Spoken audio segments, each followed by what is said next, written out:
ঠিক আছে, আজি আমি আৰম্ভ কৰো। আসসালামু আলাইকুম রহমতুল্লাহি ওয়া বারাকাতুহু।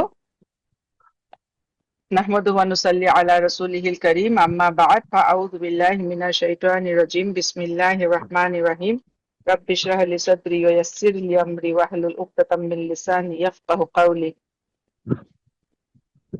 আজি আমি জবা দেখা পালো ৰাসূলুল্লাহ সাল্লাল্লাহু আলাইহি ওয়াসাল্লাম যেতিয়া হিজৰত কৰি মদিনালৈ আহিলে, তেতিয়া মদিনাবাসীয়ে আওছ আৰু খাজৰাজৰ যিসকল মুছলমান হৈছিলে আৰু মদিনাবাসীয়ে ৰাসূলুল্লাহ সাল্লাল্লাহু নিজৰ লিডাৰ হিচাপে গ্ৰহণ কৰিলে। আৰু ৰাসূলুল্লাহ সাল্লাল্লাহু মদিনাৰ লিডাৰ হিচাপে প্ৰথমে আহিয়ে কি কৰিলে, তেখেতে যিসকল মুহাজিৰ সাহাবা আছিলে আৰু যিসকল আনসাৰ সাহাবা আছিলে তেওঁলোকৰ মাজত এখন এগ্ৰিমেণ্ট কৰিলে। আৰু তেওঁলোকক ভাতৃত্ববোধে যিটো আখৱাত বুলি কয়, ইছলামিক ব্ৰাদাৰহুড, এই তাৰ দ্বাৰা তেওঁলোকক এক কৰিলে। এজন মুহাজিৰ সাহাবাৰ এজন আনসাৰ সাহাবাৰ মাজত তেওঁলোকে ভাতৃত্বৰ সম্বন্ধ স্থাপন কৰিলে। তাৰপিছত ৰাসূলুল্লাহ সাল্লাল্লাহু অন্যান্য যিখিনি কবিলা মুছলমান হোৱা নাছিলে, আৰৱ কবিলা, তেওঁলোকৰ লগত এখন চুক্তি কৰিলে। তাৰপিছত ইহুদী যিখিনি আছিলে, তাত বনী ইছৰাইলৰ যিখিনি কবিলা আছিলে, তেওঁলোকৰ লগতো এখন চুক্তি কৰিলে। সেই চুক্তি মতে এইটো হ'ল যে তেওঁলোকে নিজৰ মাজত, মদিনাবাসীয়ে যিসকল মদিনা চহৰত আছে, তেওঁলোকে নিজৰ মাজত কোনো ধৰণৰ আক্ৰমণ নকৰিব, যুদ্ধ বিগ্ৰহ নকৰিব। বাহিৰৰ পৰা যদি যুদ্ধ হয় তেতিয়া সকলোৱে মিলি সেই যুদ্ধ প্ৰতিহত কৰিব। আৰু তেওঁলোকৰ মাজত কোনোবা ভুলক্ৰমে কাৰোবাৰ ভুল হৈ গলে বা দিয়া তেওঁলোকৰ প্ৰত্যেক কবিলাই নিজৰ নিজৰ ধৰক ব্লাড মানি দিয়া তেওঁলোকে নিজে দিব, সকলোৱে নিজৰ খৰচ নিজে বহন কৰিব। গতিকে এই ধৰণৰ হেৰি লৈ পেলাই এখন ৰাসূলুল্লাহ সাল্লাল্লাহু চুক্তি কৰিলে, যিটো পিছত আমি গম পাওঁ মিছাকুল মদিনা বুলি কোৱা হয়, কনষ্টিটিউশ্যন অফ মদিনা। ঠিক আছে, এতিয়া ৰাসূলুল্লাহ সাল্লাল্লাহু আহি যেতিয়া মদিনাত উপস্থিত হল আৰু সাহাবাসকল যেতিয়া মদিনালৈ আহিলে, কিন্তু ইতিমধ্যে কি হৈছে, কুৰেইশ মক্কা এৰি থৈ আহিলে, কিন্তু কুৰেইশসকলে সেইটো নহয় যে তেওঁলোক এতিয়া শান্তিত বহি আছে। কুৰেইশে আৰু বেছি উঠি পৰি লাগিলে যে কুৰেইশৰ হাতৰ পৰা এই মানুহখিনি এৰাই গুচি গল। কুৰেইশৰ হাতৰ পৰা ওলাই গুচি গল। গতিকে কুৰেইশ আৰু সিহঁতি উঠি পৰি লাগিলে যে কেনেকে মদিনালৈ গৈ মদিনাত তেওঁলোকক মদিনাৰ পৰা তেওঁলোকক উলিয়াই পঠিয়াব পাৰে ৰাসূলুল্লাহ সাল্লাল্লাহু আৰু তেওঁৰ সংগীসকলক।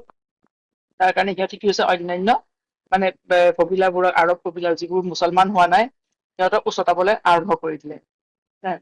গতিকে কুৰেইশে এই কথাটো সহজে ল'ব পৰা নাই, সিহঁতি সহ্য কৰিব পৰা নাই। আৰু সিহঁতি এটা প্ৰথম কথা হৈছে সেইটো। আৰু দ্বিতীয় কথা হৈছে যে মদিনালৈ আহি যেতিয়া ৰাসূলুল্লাহ সাল্লাল্লাহু সকলোৱে নিজৰ লিডাৰ হিচাপে গ্ৰহণ কৰিলে, নেতা হিচাপে গ্ৰহণ কৰিলে, তেতিয়া কি হল, ৰাসূলুল্লাহ সাল্লাল্লাহু মদিনাত যিটো ক্ষমতা বৃদ্ধি পাই আহিছে, সেই ক্ষমতা বৃদ্ধিটোৱে কি হৈছে, কুৰেইশক ইতিমধ্যে চিন্তিত কৰি তুলিছে।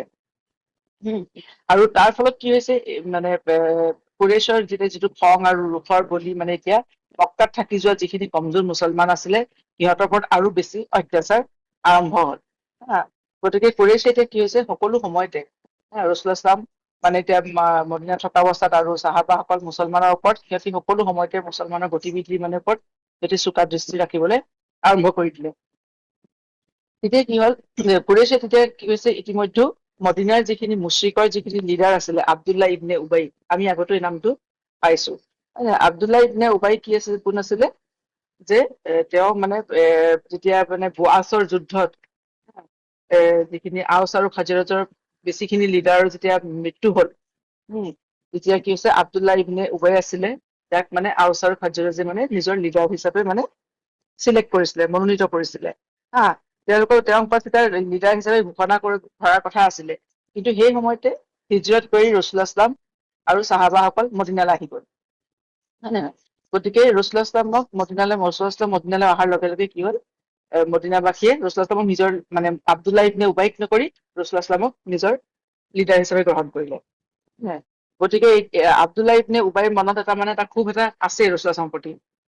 কিন্তু যিহেতু সেই সময়ত মুছলমানসকলৰ ক্ষমতা বৃদ্ধি পাই আহিছিলে, তেওঁলোক শক্তিশালী হৈ আহিছিলে, গতিকে আব্দুল্লাহ ইবনে উবাই আৰু তেওঁৰ সংগীসকলে প্ৰত্যক্ষভাৱে, প্ৰকাশ্যভাৱে মুছলমানৰ বিৰোধিতা কৰিব নোৱাৰিলে। গতিকে এই সকলোবোৰ বস্তু কি হৈছে, কুৰেইশে ইতিমধ্যে মক্কাৰ পৰা লক্ষ্য কৰি আছিলে। গতিকে কুৰেইশে কি কৰিলে, আব্দুল্লাহ ইবনে উবাইৰ লগত সিহঁতি কণ্টেক্ট কৰিলে, যে উম তেতিয়া আহ যে মানে কুৰেশ্বি এইটো বাৰ্তা পঠিয়ালে আব্দুল্লাহ ইবনে উবাইলৈ যে তেওঁ হয় ৰসুল ইছলামৰ লগত আৰু চাহাবাহকৰ লগত মানে যিসকল মক্কাৰ পৰা গৈছে তেওঁলোকৰ লগত যুদ্ধ কৰক আৰু তেওঁলোকক মানে কি হৈছে মদিনাৰ পৰা বহিষ্কাৰ কৰিব লাগে। নহলে কি কৰিব কুৰেশ্ববোৰে আব্দুল্লাহ আৰু তেওঁৰ মানুহখিনিৰ বিৰুদ্ধে মানে যুদ্ধ কৰিব, ডাঙৰ এটা মিলিটাৰী কেম্পেইন সামৰিক অভিযান আৰম্ভ কৰিব আৰু সিহঁতক সকলোকে হত্যা কৰিব। গতিকে এইদৰে কি হৈছে কুৰেছে মানে আব্দুল্লাহ ইবনে উবাইক মানে এটা ভয় খুৱাবলৈ চেষ্টা কৰিলে যাতে সিহঁতি মানে ৰসুল ইছলামক আৰু চাহাবাসকলক মক্কাৰ মানে কুৰেশ্বসকলক চাহাবাসকলক মানে যাতে মদিনাৰ পৰা বহিষ্কাৰ কৰে। ইতিমধ্যে সিহঁতৰ এই বাৰ্তা পাই খবৰ পাই আব্দুল্লাহ ইবনে উবাই কি কৰিছে তেওঁৰ নিজৰ যিখিনি লগৰীয়া আছে যিখিনি তেওঁৰ কবিলাৰ মানুহ আছে তেওঁলোকৰ লগত এই বিষয়ে মানে আলোচনা কৰিব ধৰিলে। এনেও সিহঁতি এটা সুবিধা এটা বিচাৰি আছিলে ৰসুল ইছলামৰ প্ৰতি এটা ক্ষোভ এটা আছিলে সিহঁতৰ, খং এটা আছিলে, গতিকে সিহঁতি এই সুবিধাটো ললে আৰু সিহঁতি কি কৰিছে যিখিনি পলিথিষ্ট আছিলে সিহঁতি মানে মুছলমানৰ বিৰুদ্ধে যুদ্ধ কৰিবৰ কাৰণে সিহঁতি মানে কিছু প্ৰস্তুতি চলাবলৈ ধৰিলে, সিহঁতি নিজৰ মাজত আলোচনা আৰম্ভ কৰিলে। এতিয়া ৰসুল ইছলামে এই কথাটো গম পালে যে মানে মদিনাত মানে মদিনাবাসী কিছু সংখ্যকক মানে কুৰেশ্ববোৰে মানে উচতাইছে, থ্ৰেটনিং দিছে। তেতিয়া ৰসুল ইছলামে লগে লগে আব্দুল্লাহ ইবনে উবাই আৰু তেওঁৰ মানে মানুহখিনিৰ ওচৰলৈ গল আৰু সিহঁতক কলে যে কুৰেছে যিটো থ্ৰেটনিং দিছে সেইটো ডাঙৰ সমস্যা নহয়, কাৰণ কুৰেছে ইতিমধ্যে ইমান দূৰৰ পৰা আহি যে মদিনাৰ ওপৰত আক্ৰমণ কৰিব, গতিকে তেওঁলোককো অনিষ্ট কৰিব সেইটো কুৰেছে এতিয়া নকৰে। ইমান দূৰলৈ আহি যুদ্ধ নকৰে। গতিকে কিন্তু যদি আব্দুল্লাহ ইবনে উবাইয়ে যদি মদিনাবাসীৰ লগত যুদ্ধ কৰে, মুছলমানৰ লগত যুদ্ধ কৰে, তেতিয়া সিহঁতৰে অনিষ্ট হব, লোকচান হব। কাৰণ সিহঁতি নিজৰ ককাই ভাই, মদিনাবাসী সিহঁতৰ নিজৰে কবিলাৰ মানুহ, সিহঁতৰ নিজৰ ককাই ভাই লগতে সিহঁতি যুদ্ধ কৰিব লাগিব, সিহঁতি নিজৰ মানুহকে সিহঁতি কি আছে হত্যা কৰিব লাগিব। গতিকে এইদৰে ৰসুল ইছলামে কি হৈছে সিহঁতক মানে এটা মানে যিটো যুদ্ধ কৰা যিটো প্ৰস্তুতি চলিছিলে সেইটো নাইকিয়া কৰিলে। গতিকে ৰসুল ইছলামৰ এই কথা শুনি সিহঁতি আব্দুল্লাহ ইবনে উবাইয়ে মুছলমানৰ ওপৰত যিটো আক্ৰমণ চলোৱাৰ মানে পৰিকল্পনা কৰিছিলে সেইটো বাদ দিলে। তাৰ পৰা কিন্তু ওপৰৰ পৰা বাদ দিলেও সিহঁতৰ মানে এটা যিটো তেওঁৰ মনত মানে এটা শত্ৰুতাৰ ভাৱ সদায় থাকি গল। আৰু সেইটোৱে কি হৈছে মানে সময়ে সময়ে সেই মানে তাৰ হেৰি হয়, যিমান সময়ে সময়ে সুবিধা পালেই কি কৰে আব্দুল্লাহ ইবনে উবাইয়ে মুছলমানৰ মানে বিৰুদ্ধে ষড়যন্ত্ৰ কৰিবলৈ মানে সদায় প্ৰস্তুত থাকে, সদায় সুবিধা পালেই অনিষ্ট কৰিবলৈ চেষ্টা কৰে। আমি পিছলৈও দেখা পাম প্ৰত্যেক হেৰিতে উহুদৰ যুদ্ধৰ সময়তো মানে বিদ্ৰোহ কৰিলে মুছলমানক, ঠিক তেনেকে আন্ধাৰ যিটো ঘটনা ঘটিছিলে তাতো হেৰি কৰিলে। গতিকে মানে মুছলমানৰ ৰূপত মানে আব্দুল্লাহ ইবনে উবাইয়ে সদায় মুছলমানৰ অনিষ্ট কৰিবলৈ মুছলমানৰ মাজত থাকি অনিষ্ট কৰিবলৈ সদায় চেষ্টা কৰি থাকিলে, আৰু সেইকাৰণে আচলতে আব্দুল্লাহ ইবনে উবাই মানে কোৱা হয় যে মুনাফিক, হিপক্ৰিটছৰ মানে লিডাৰ। সকলোতকৈ ডাঙৰ হিপক্ৰেট আছিলে মদিনাৰ। গতিকে ৰসুল ইছলামে কি হৈছে এতিয়া মানে কি ধৰণৰ সমস্যা পালে মদিনালৈ আহি, যে প্ৰথমতে মদিনাৰ মুশ্ৰিক খিনি পলিটিক্স খিনিৰ লগত তেওঁ মানে ডিল কৰিব লগা হ'ল, তাৰ পৰা এটা সমস্যা। তাৰপিছতে কুৰেশ্বৰ যিখিনি অন্যান্য মানে আৰৱ কবিলাবোৰ কুৰেশ্বই যিটো উচতনি দিছিলে, তাৰপিছত মদিনাৰ ইহুদি খিনি সঘনাই কি হৈছে কিছুমান সৰু সুৰা মানে ৰসুল ইছলাম আৰু চাহাবাসকল মদিনালৈ অহাৰ পিছত মুছলমানসকল সদায় কিছুমান সৰু সুৰা যুদ্ধ বিগ্ৰহত মানে লিপ্ত থাকিব লগা হ'ল। সৰু সুৰা আক্ৰমণ মানে সদায় হৈ থাকে মুছলমানৰ ওপৰত। মানে মদিনালৈ আহি পেলাই এইটো নহয় যে খুব এটা শান্তিপূৰ্ণ পৰিৱেশ, তেনেকুৱা নহয়। সদায় মানে মুছলমানসকল এটা মানে এটা আতংকৰ পৰিৱেশ হৈ থাকে যে কোনোবা আহি আক্ৰমণ কৰিবহি। ঠিক আছে। গতিকে এই ধৰণৰ মানে আৰু একেদৰে আমি দেখা পাওঁ মানে হিজৰতৰ পৰা বদৰৰ যুদ্ধলৈকে কিছুমান সৰু সুৰা অনেক মানে যুদ্ধ আক্ৰমণ চলি আছিলে মুছলমান আৰু কাফিৰবোৰৰ মাজত, ঠিক আছে। তাৰপিছত ঠিক তেনেকে দেখা পাওঁ মছজিদে হাৰমতো, মক্কাটো শত্ৰুতা, যেনেকে চাদ বিন মুৱাজ এদিন কি হৈছে, তেখেত আনচাৰ চাহাবি আছিলে, তেখেতে মদিনাৰ নিবাসী। তেওঁ উমৰাহ কৰাৰ নিয়ত কৰিলে আৰু তেওঁ সেই উদ্দেশ্যে মক্কালৈ গ'ল, মক্কালৈ ৰাওনা হল। আৰু মক্কাত তেওঁৰ এজন ভাল বন্ধু আছিলে, সেইজন হৈছে উমাইয়া বিন খালাফ। যিয়ে মানে মুছলমানৰ আটাইতকৈ ডাঙৰ শত্ৰু আছিলে। গতিকে কিন্তু সেই সময়ত সিহঁতৰ সম্বন্ধ ভাল আছিলে চাদ বিন মুৱাজৰ লগত। গতিকে ছাদ বিন মুআজ যেতিয়া মক্কালৈ গ'ল উমৰা কৰিবৰ কাৰণে, এতিয়া তেওঁতো জানে যে মক্কাৰ অৱস্থা কেনেকুৱা, কুৰেশবোৰ ইতিমধ্যে মুছলমানৰ প্ৰতি কুৰেশৰ মানে মনোভাৱ কেনেকুৱা। গতিকে ছাদ বিন মুআজে কি কৰিলে, উমাইয়া বিন খালেফৰ লগত মানে কণ্টেক্ট কৰিলে আৰু ক'লে যে তেওঁলোকৰ সম্বন্ধ ভাল আছিলে, যে তেওঁ মানে উমৰা কৰিব বিচাৰিছে, গতিকে তেওঁ কোনটো সময়ত মানে যাব, যি সময়ত কাবা ঘৰ মানে খালী থাকে তাত তেওঁ তাৱাফ কৰিব বিচাৰে। তেতিয়া উমাইয়াই তেওঁক শুনানে দুপৰীয়া সময়ত নিজে লগত লৈ গৈ তাৱাফ কৰালে হুমায়ুন বিন খালেফে। গতিকে কাৰণ নহলে কি হৈছে, যিখিনি কুৰেশ্বৰ মুশ্ৰিকবোৰে মুছলমান বুলি গম পালে ছাদক মানে ছাদ বিন মুআজৰ ওপৰত আক্ৰমণ কৰিব পাৰে। গতিকে উমাইয়া বিন খালেফে তেওঁক নিজে লৈ গ'ল। তাৱাফ কৰি থাকোতে তেতিয়া আবু জাহালে দুইজনকে লগ পালে। আবু জাহালে সেইফালেদি গৈছিলে, আবু জাহালে সুধিলে উমাইয়া বিন খালেফক যে কোন হয়, তই চিনি পোৱা নাই যে ইয়া আবু ছাফান, এতিয়া তোমাৰ লগত এজন কোন হয়। তেতিয়া উমাইয়া বিন খালেফে ক'লে যে এজন ছাদ বিন মুআজ হয়। তেতিয়া শুনি আবু জাহলৰ খং উঠিলে, ক'লে যে তোমালোকে মানে আমাৰ কিছুমান ধৰ্ম সলনি কৰা মানুহক তোমালোকে সুৰক্ষা দিছা, তোমালোকে আশ্ৰয় দিছা, আমাৰ শত্ৰুক তোমালোকে আশ্ৰয় দিছা, তাৰ পিছতো তুমি মক্কাত ইমান মানে নিৰাপদে আৰু নিশ্চিন্ত মানে ঘূৰি ফুৰিব পাৰিছা। কৈছে যে যদি তুমি মানে আল্লাহৰ শপত, যদি তুমি আবু ছাফৱানৰ লগত অৰ্থাৎ উমাইয়া বিন খালেফৰ লগত যদি নাথাকিলাহেঁতেন, তেন্তে আজি তুমি তোমাৰ পৰিয়ালৰ ওচৰলৈ মানে ঘূৰি যাব নোৱাৰিলাহেঁতেন। অৰ্থাৎ মানে এটা মানে খোলা তেওঁক এটা মানে থ্ৰেটনিং দিছে আবু জাহালে। এই কথা শুনি আবু জাহালৰ কথা শুনি ছাদৰো খং উঠি গ'ল।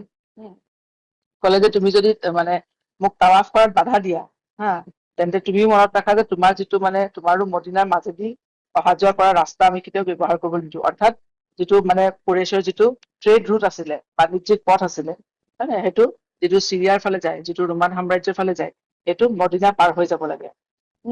গতিকে এইটো অত্যন্ত কুৰেশ্বৰ কাৰণে অত্যন্ত গুৰুত্বপূৰ্ণ মানে মূল্যৱান মানে এটা মানে হেৰি ৰাস্তা, ইম্পৰ্টেণ্ট মানে এটা ট্ৰেড ৰুট। গতিকে তেতিয়া ছাদ বিন মুআজেও ক'লে, গতিকে তোমালোককো আমি সেইটো যাবলৈ নিদিওঁ। গতিকে এনেকুৱা ধৰণৰ কিছুমান মানে তৰ্ক বিতৰ্ক, কিছুমান মানে হেৰি মানে কথা বতৰাৰ দ্বাৰা আক্ৰমণ বা সৰু সুৰা আক্ৰমণ মুছলমান আৰু তাৰ মানে যিখিনি কাফিৰ আছিলে, যিখিনি মুশ্ৰিক আছিলে, সিহঁতৰ মাজত সদায় চলি থাকিলে, সদায় চলি আছিলে।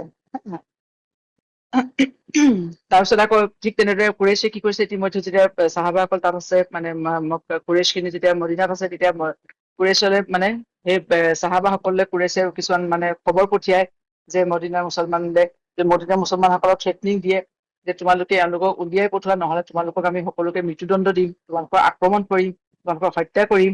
গতিকে এই ধৰণৰ মানে এটা মানে হেৰি পৰিৱেশ এটা সদায় চলি আছিলে। আৰু এই কথা কেৱল মানে মুখৰ কথাই নহয়, মানে মুখৰ ধমকি নাছিলে কুৰেশৰ। তেওঁলোকে মানে এই বিষয়ে মানে বিভিন্ন ধৰণে মানে বিভিন্ন আৰৱ কবিলাবোৰক সিহঁতি মুছলমানৰ ওপৰত আক্ৰমণ কৰিবলৈ উচতাই আছিলে।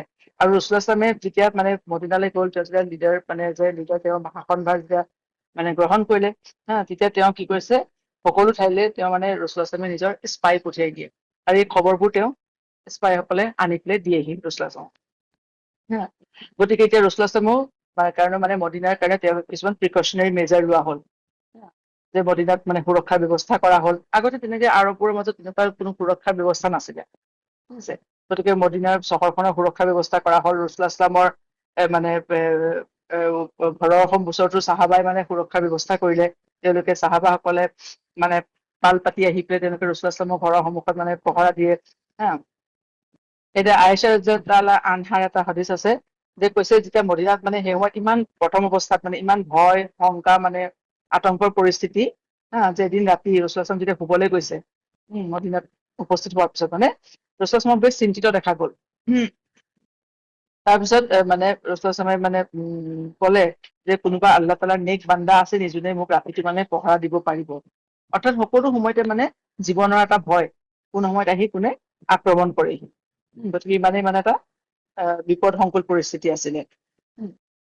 তেতিয়া আয়েশা ৰাদিয়াল্লাহু আনহাই কৈছে, আমি এইদৰে কথা পাতি আছিলো, তেনেতে বাহিৰত আমি কিছুমান অস্ত্ৰ শস্ত্ৰৰ শব্দ শুনা পালো। তেতিয়া ৰাসূলুল্লাহ ছাল্লামে সুধিলে লগে লগে কোন হয়।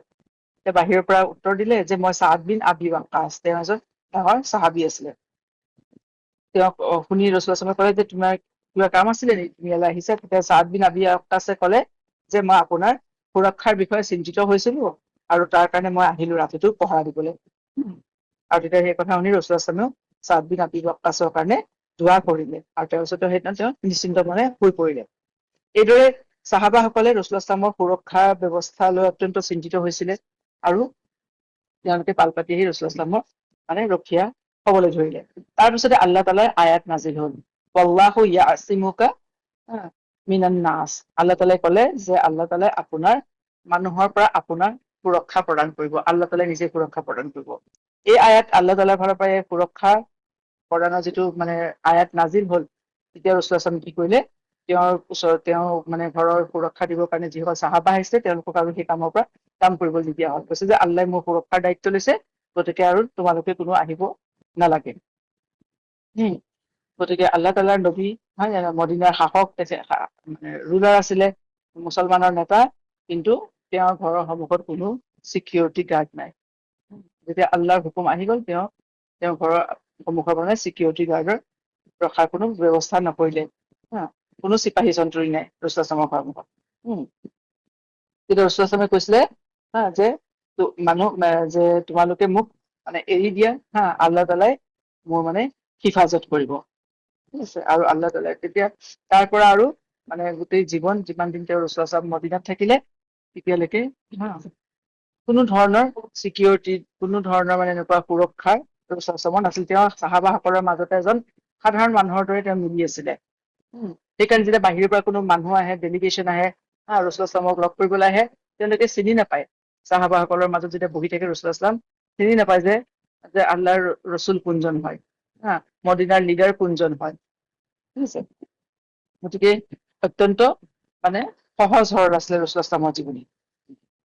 গতিকে আমি দেখা পাওঁ মদিনালৈ অহাৰ পিছতো ৰাছূলুল্লাহ সাল্লাল্লাহু জীৱন মানে বিপদৰ পৰা মুক্ত নাছিলে। আৰু বৰঞ্চ মদিনালৈ অহাৰ পিছত পদে পদে বিপদ বৃদ্ধিহে পালে। মানে সদায় মানে আক্ৰমণৰ ভয়, বিভিন্ন কবিলাৰ পৰা আক্ৰমণৰ ভয়। কিন্তু তাৰ মাজতো ৰাছূলুল্লাহ সাল্লাল্লাহু আলাইহি ওয়াসাল্লামে নিজৰ কাম কৰি গৈছিলে, নিজৰ দাৱাতৰ কাম কৰি গৈছিলে। আল্লাহ তাআলাই তেওঁক যি দায়িত্ব দিছিলে, তেওঁ সেই দায়িত্ব সম্পূৰ্ণ নিষ্ঠাৰে পালন কৰি গৈছিলে। অকল ৰাছূলুল্লাহ সাল্লাল্লাহু জীৱনে সংকটপূৰ্ণ নাছিল, অন্যান্য চাহাবা সকলো সেই একে মানে ভয়, আক্ৰমণৰ ভয়, তেওঁলোকৰ ওপৰতো আক্ৰমণ হোৱাৰ ভয়। গতিকে আৰু মদিনাৰ চাহাবাসকলৰো ভয়, কাৰণ তেওঁলোকে মুহাজিৰসকলক মানে নিৰাপদ আশ্ৰয় দিছে। তাৰ কাৰণে অন্যান্য যিখিনি মানে বেদুইন আৰব আছিলে, সিহঁতে এইটো ভাবিছিলে যে এই মানুহখিনি মানে বেআইনী কামত লিপ্ত হৈ আছে, মানে মদিনাৰ মানুহখিনি। গতিকে সিহঁতি আওচ আৰু খাজৰাজৰ মানুহখিনি মানে কিছুমান বেদিন মানুহক মানে আশ্ৰয় দিছে, হয় নে? আৰু লগতে সিহঁতি সেই বেদিন মানুহখিনিৰ লগত নিজৰো দিন সিহঁতি মানে এৰি দিছে, নিজৰ দিন পৰিত্যাগ কৰিছে। গতিকে সেইটো এটা ডাঙৰ ক্ৰাইম মানে সেই সময়ত, অন্যান্য আৰব সমাজত। গতিকে এই সকলোবোৰৰ ফালৰ পৰা কি হৈছে, মানে এটা বিপদৰ পৰিস্থিতি তাত আছিলে, সংকটৰ পৰিস্থিতি। গতিকে আমি দেখা পাওঁ মুহাজিৰ চাহাবা, মই কৈছো যে ইমান দিনে মুহাজিৰ হৈছে যিসকলে হিজৰত কৰি আহে, হিজৰত কৰি আহিছে, মক্কাৰ পৰা যিসকলে হিজৰত কৰি আহিছে তেওঁলোকক মুহাজিৰ বুলি কোৱা হয়। আৰু যিসকল মদিনাৰ নিবাসী আছিলে চাহাবাসকল, মদিনাৰ যিসকল চাহাবা তেওঁলোকক আনচাৰ চাহাবা বুলি কোৱা হয়। আনচাৰ হৈছে হেল্পাৰ, আৰু মুহাজিৰ হৈছে এমিগ্ৰেণ্ট, যিসকলে মানে হিজৰত কৰি পেলাই আহিছিলে। ঠিক আছে। গতিকে এতিয়া দেখা পাইছো যে প্ৰথম অৱস্থাত যেতিয়া মানে হিজৰত কৰি আহিলে চাহাবাসকল, মদিনাত যিখন এখন সৰু মানে ইছলামিক ৰাজ্য গঠন হ'ল, সেই সময়ত কিন্তু অৱস্থা বৰ ভাল নাছিলে। মুছলমানসকলৰ অৱস্থা বৰ ভাল নাছিলে। তেওঁলোকৰ সকলো ফালৰ পৰা মানে পলিটিকেল ৰেষ্ট্ৰিকশ্যন, ইকনমিক চেংচনছ আছিলে, তাৰপিছতে বিভিন্ন কবিলাবোৰ তেওঁলোকৰ লগত যিটো বিজনেছ টাইজ আছিলে সেইটো কাট অফ কৰিলে। গতিকে এই সকলোবোৰৰ মাজত ৰাছূলুল্লাহ সাল্লাল্লাহু কি হৈছে, এখন সমাজ গঢ়িবলৈ মানে চেষ্টা কৰিলে নতুনকে। কিন্তু তেওঁ পদে পদে মানে তাৰ পৰা মানুহৰ পৰা বাধা পাবলৈ ধৰিলে, আৰু লগে লগে তেওঁ মানে এইবোৰৰ সংস্কাৰ কৰাৰ লগে লগে বিভিন্ন ধৰণৰ যুদ্ধতো লিপ্ত থাকিব লগা হ'ল, ডিফেন্সিভ। কেতিয়াও সেই সময়ত কেতিয়াও ৰাছূলুল্লাহ সাল্লাল্লাহু বা মুছলমানসকলে নিজে আগবাঢ়ি পেলাই যুদ্ধ কৰা নাছিলে, তেওঁলোকে সদায় ডিফেণ্ডে কৰিব লগা হয়। বেছিখিনি সময় ডিফেণ্ডে কৰে। গতিকে এইখিনি সময়তে মানে এনেকুৱা সময়তে কি হৈছিলে, মানে যেতিয়া কুৰাইছে একদম মানে সম্পূৰ্ণ মানে এইটো হেৰি কৰি পেলাইছিলে যে মুছলমানসকলক তেওঁলোকে নিশেষ কৰি পেলাব, মানে আক্ৰমণ কৰিব, সকলো প্ৰকাৰ মানে চক্ৰান্ত তৰ্তিব সকলো ধৰণৰ কৰিছিলে। তেতিয়াই আল্লাহ তাআলাই মুছলমানসকলক কি হৈছে, কাফিৰৰ বিৰুদ্ধে অস্ত্ৰ উঠাবলৈ অনুমতি দিলে। তাৰ আগলৈকে আমি দেখা পাওঁ মক্কাত যেতিয়া আছিলে মুছলমানসকল, তেতিয়া তেওঁলোকৰ ওপৰত যথেষ্ট অত্যাচাৰ হৈছিলে। তেতিয়া কিন্তু আল্লাহ তালাই মুছলমানসকলক মানে সেই অত্যাচাৰৰ বিৰুদ্ধে বা সেই অন্যায়ৰ বিৰুদ্ধে অস্ত্ৰ উঠাবলৈ অনুমতি দিয়া নাছিলে। তাৰ পৰিৱৰ্তে কি হৈছিলে, তেওঁলোকক হিজৰত কৰিবলৈহে অনুমতি দিছিলে, যে তোমালোকে এই ঠাইডোখৰ এৰি দিলে গুচি যোৱা, তোমালোকৰ ওপৰত অত্যাচাৰ আৰু অন্যায় হৈ আছে। কিন্তু তালৈ মদিনালৈ গৈ যেতিয়া তেওঁলোক অকমান তেওঁলোকৰ যেতিয়া মানে মানুহৰ যিটো মেন পাৱাৰ বৃদ্ধি পালে, ইতিমধ্যে তেওঁলোক কিছুমান আৰ্থিকভাৱে কিছু স্বাৱলম্বী হল, আৰু মানে মুছলমানৰ সংখ্যাও বৃদ্ধি পালে, আৰু মুছলমানসকলে মানে কি হল, মদিনাৰ এখন মানে বৰ বিপদ হলেও এখন মানে থকাৰ এখন ঠাই পালে, নিৰাপদ এটা আশ্ৰয় পালে। গতিকে এতিয়া যেতিয়া এইখিনি এইটো চিটুৱেশ্যন আহিলে, তেতিয়া আল্লাহ তালাই কি কলে, তেওঁলোকক কলে যে তোমালোকে এতিয়া যিখিনি তোমালোকক মক্কাৰ পৰা, তোমালোকক ঘৰৰ পৰা উলিয়াই পঠোৱা হৈছে, তোমালোকৰ ওপৰত অন্যায় কৰা হৈছে, হয় নে? গতিকে তোমালোকে এতিয়া সেই অন্যায়ৰ প্ৰতিবাদ কৰা, সেই অন্যায়ৰ বিৰোধিতা কৰা। গতিকে সেই অন্যায়ৰ বিৰুদ্ধে তোমালোকে মানে একশ্যন লোৱা। গতিকে আল্লাহ তালাই তেতিয়া সেই কাফিৰৰ বিৰুদ্ধে যুদ্ধ কৰাৰ মানে আয়াত আহিব ধৰিলে। তাৰ আগতে যুদ্ধ কৰিবলৈ পাৰ্মিশ্যন দিয়া হোৱা নাছিলে, কাৰণ সেই সময়ত যদি যুদ্ধ কৰে কি হব, মুছলমানে যুদ্ধটো কৰিব নোৱাৰে, তেওঁলোক কমজোৰ আছিলে, তেওঁলোকৰ মানে কোনো ধৰক এনেকুৱা ৰিচোৰ্চো নাছিলে যে যুদ্ধ কৰিব কুৰাইশৰ বিৰুদ্ধে। গতিকে এতিয়া কৰিব দিব। এতিয়া আল্লাহ তালা আয়াত নাজিলে সূৰা হাজত আছে, সূৰা হাজৰ 39 নম্বৰ আয়াত, যে উজিনা লিল্লাযিনা ইউকাতিলুনা বিআন্নাহুম যুলিমু, যে তেওঁলোক যাৰ ওপৰত জুলম কৰা হৈছিলে তেওঁলোকক এতিয়া যুদ্ধ কৰিবলৈ অনুমতি দিয়া হল। কাৰণ তেওঁলোকৰ এইটো কাৰণে যুদ্ধ কৰিবলৈ অনুমতি দিয়া হল, কাৰণ তেওঁলোকৰ ওপৰত অন্যায় কৰা হৈছিলে। ৱা ইন্নাল্লাহা আলা নাছৰিহিম লাকাদিৰ, আৰু নিঃসন্দেহে আল্লাহ তালাৰ সহায়, আল্লাহ তালাই তেওঁলোকক সহায় কৰিব, আৰু তেওঁ সকলো সহায় কৰাৰ ক্ষেত্ৰত তেওঁ ক্ষমতাবান, সামৰ্থ্যবান। গতিকে এতিয়া আমি দেখা পাওঁ যে তেওঁলোকৰ ওপৰত মুছলমানৰ ওপৰত বা চাহাবাহকৰ ওপৰত ইমান জুলম, ইমান অত্যাচাৰ হৈছিলে, কিন্তু ইয়াত দেখা গ'ল আল্লাহ তালাই তেওঁলোকক কৈছে যে তেওঁলোকক যুদ্ধ কৰিবলৈ কৈছে। অৰ্থাৎ যেতিয়া জুলম হয় বা অত্যাচাৰ হয় ন, মানে যিকোনো অন্যায়ৰ বিৰুদ্ধে মানুহে কি কথা হৈছে, নিজেই মাত মাতিব লাগিব। এয়া আমাৰ কাৰণে সকলোৰে কাৰণে এইটো আচলতে কিছুমান গাইডলাইন। মানুহে জীৱনত সমস্যাবোৰক কেনেকে মানে সন্মুখীন হব লাগে, সেই সমস্যাবোৰ মানুহে কেনেদৰে সমাধান কৰিবলৈ চেষ্টা কৰিব লাগে। এতিয়া কথা হৈছে, ইয়াত তেওঁলোকৰ ওপৰত যিমান অত্যাচাৰ হৈছিলে, হয় নে নহয়, তাৰপিছতো তেওঁলোকে কান্দি কাটি বহি থাকিব লাগিছে যে আমাৰ ওপৰতে আল্লাহ, আমি মুছলমান হলো, আল্লাহ আমাকে নাচায়, আল্লাহ আমাক সহায় নকৰে। কিন্তু ইয়াত আল্লাহ কৈছে যে তোমালোকে নিজে নিজৰ কাৰণে মাত মাতা, তোমালোকে নিজে সেই অন্যায়ৰ প্ৰতিবাদ কৰা। যেতিয়া তোমালোকে এতিয়া অলপ শক্তিশালী হলা, নিজে নিজৰ সমস্যা মানে সমাধান কৰিবলৈ চেষ্টা কৰা। গতিকে মানুহে নিজৰ সমস্যাৰ পৰা নিজে ওলাই আহিবলৈ মানে ইচ্ছা কৰিব লাগিব, চেষ্টা কৰিব লাগিব। যদি মানুহে নিজে ওলাই আহিবলৈ ইচ্ছা আৰু চেষ্টা নকৰে, আল্লাহ তালাও তেনে মানুহৰ সহায় নকৰে। সেইকাৰণে আল্লাহ কৈছে যে ৱা ইন্নাল্লাহা আলা নাছৰিহিম লাকাদিৰ, যেতিয়া তেওঁলোকে যুদ্ধ কৰিব, তেওঁলোকে নিজে ফাইট কৰিব, তেতিয়াহে আল্লাহ তালাৰ সহায় আহিব। তেনে ক্ষেত্ৰতে আল্লাহ তালাৰ সহায় আহিব। অৰ্থাৎ মানুহে হাতে কামে নকৰিলে আল্লাহ তালাৰ ফালৰ পৰাও কোনো ধৰণৰ সহায় নাহে। গতিকে সমস্যাত পৰিলে, বিপদত পৰিলে তাৰ পৰা পৰিত্ৰাণ পাবলৈ নিজে উপায় চিন্তা কৰিব লাগিব। বা আনৰ ওপৰত আশা কৰি বহি থাকিলে, বা আল্লাহ তালাই সহায় কৰিব মানুহে হাত সাবতি বহি থাকিলে কোনো ধৰণৰ কোনো সহায় নাহে, আৰু মানুহ তেনে সমস্যাৰ পৰা মানুহ ওলাই আহিবও নোৱাৰে। গতিকে চাহাবাসকলৰ কাৰণে আমি দেখা পাওঁ মক্কাত কিমান অত্যাচাৰ সহিলে, সকলো ত্যাগ কৰি নিজৰ ঘৰ দুৱাৰ, ব্যৱসায় বাণিজ্য, সা সম্পদ সকলো হেৰুৱাব লগা হল, তেওঁলোক মদিনালৈ আহিব লগা হল, সকলো বাদ দি দিলে। এতিয়া আল্লাহ তালাই কৈছে যে তোমালোকৰ ওপৰত অত্যাচাৰ কৰা হৈছিল, তোমালোকৰ ওপৰত অন্যায় হৈছিলে, গতিকে এতিয়া তোমালোকে সেই অন্যায় অত্যাচাৰৰ বিৰুদ্ধে ব্যৱস্থা লোৱা, আৰু আল্লাহ তালাই তোমালোকক সহায় কৰিব। অৰ্থাৎ নিজৰ ব্যৱস্থা নিজে লোৱা। গতিকে মানুহৰ যেতিয়া সকলো পৰিস্থিতি সদায় একে নাথাকে মানুহৰ, হয় নে নহয়, মানুহৰ পৰিস্থিতি কেতিয়াবা ভাল হয়, কেতিয়াবা কঠিন হয়, হয় নে নহয়। আৰু কিন্তু সেই কঠিন পৰিস্থিতি হলে বা বিপদ হলে তাত সোমাই থকাটো, সেই বিপদৰ মাজতে, সেই মানে সমস্যাৰ মাজতে সোমাই থকাটো আচলতে পচন্দৰ নহয়।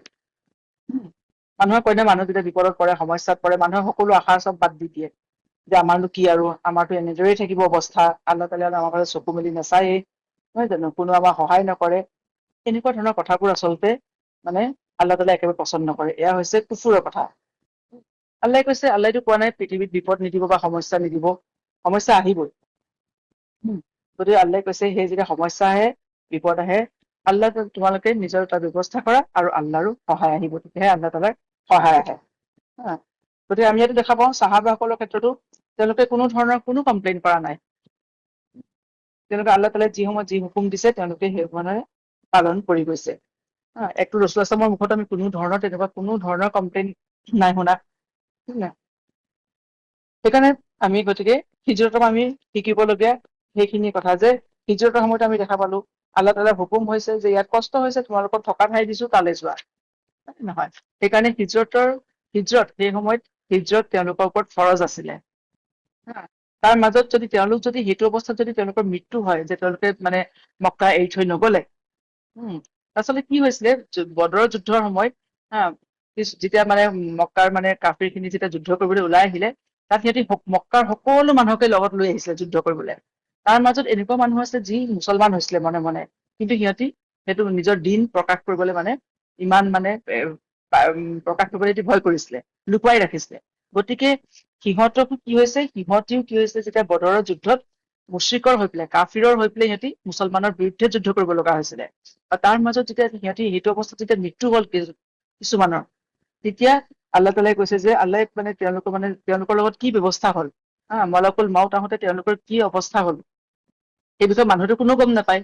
কাৰণ মানুহ যেতিয়া সেইখিনি মানুহ ঢুকাই গল, কিন্তু আল্লাহ তালাই তেওঁলোকৰ যিটো পৰিণতি হল সেইটো আল্লাহ সূৰা নিসাত আল্লাহ কৈছে যে ইন্নাল্লাযীনা তাৱাফাহুমুল মালাইকাতু যালিমি আনফুছিহিম ক্বালু কুন্না মুস্তাদআফিনা ফিল আৰদি। যেতিয়া এনেকুৱা অৱস্থাত মালাকুল মাউতে যেতিয়া মালাইকা তেওঁলোকৰ যেতিয়া ৰুহ লৈ গৈছে, তেতিয়া তেওঁলোকক সুধিছে যে তোমালোকৰ এই অৱস্থা কি হল, তোমালোকেতো ইমান আনিছিলা, কিন্তু তোমালোকে কিয় কাফিৰৰ মানে লগ হৈ পেলাই তোমালোকে মুছলমানৰ বিৰুদ্ধে কিয় যুদ্ধ কৰিলা? তেতিয়া তেওঁলোকে কৈছিলে যে আমিতো বহুত কমজোৰ আছিলো, উইক আছিলো। এই পৃথিৱীত আমি বহুত কমজোৰ আছিলে, গতিকে আমি ওলাই যাব পৰা অৱস্থাত নাছিলো বা আমাৰ প্ৰতিবাদ কৰিব পৰা শক্তি নাছিলে। তেতিয়া ফিৰিস্তাসকলে কয় ক্বালু আলাম তাকুন আৰদুল্লাহি ৱাছিআতান ফাতুহাজিৰু ফিহা, যে আল্লাহ তালাৰ পৃথিৱীখন বিশাল নাছিল নে, আল্লাহ তালাই তোমালোকৰ কাৰণে বিস্তাৰ কৰি দিয়া নাছিল নে, বা সুলভ কৰি দিয়া নাছিল নে, যে তোমালোক তাৰ পৰা সেইফালে অন্য এখন ঠাইলৈ হিজৰত কৰি গুচি যাবা, অৰ্থাৎ তোমালোকে এখন শান্তিপূৰ্ণ ঠাইলৈ গুচি যাবা। উলাইকা মাৱাহুম জাহান্নাম, গতিকে তেনে মানুহৰ কি হৈছে শেষ ঠিকনা যিটো হৈছে, ঠিকনা হৈছে সেয়া জাহান্নাম ৱাছাআত মাছিৰ, আৰু যিটো অত্যন্ত বেয়া ঠাই, থকা ঠাই। অৰ্থাৎ ইয়াৰ পৰা আমি কি বুজি পাওঁ যে যেতিয়া সমস্যা হয়, প্ৰব্লেম হয়, মানুহে সমস্যা ওলাবলৈ চেষ্টা কৰিব লাগে। চাহাবাসকলে কি হৈছে তেওঁলোকে মানে বহুত আছিলে এনেকুৱা কিছুমান মানুহ আছিলে মানে মক্কাত, যে তেওঁলোকে এতিয়া হিজৰত কৰি গলে চব এৰি থৈ যাব লাগিব। কিন্তু থাকিলেও এতিয়া মুছলমান বুলি পৰিচয় দিবলৈও লাজ ভয় কৰিছে, কাৰণ কুৰেশ্বৰ অত্যাচাৰ সহ্য কৰিব লাগিব। তেওঁলোকে মনে মনে ইমান আনি তেওঁলোকে ইমান লুকুৱাই ৰাখিছিলে।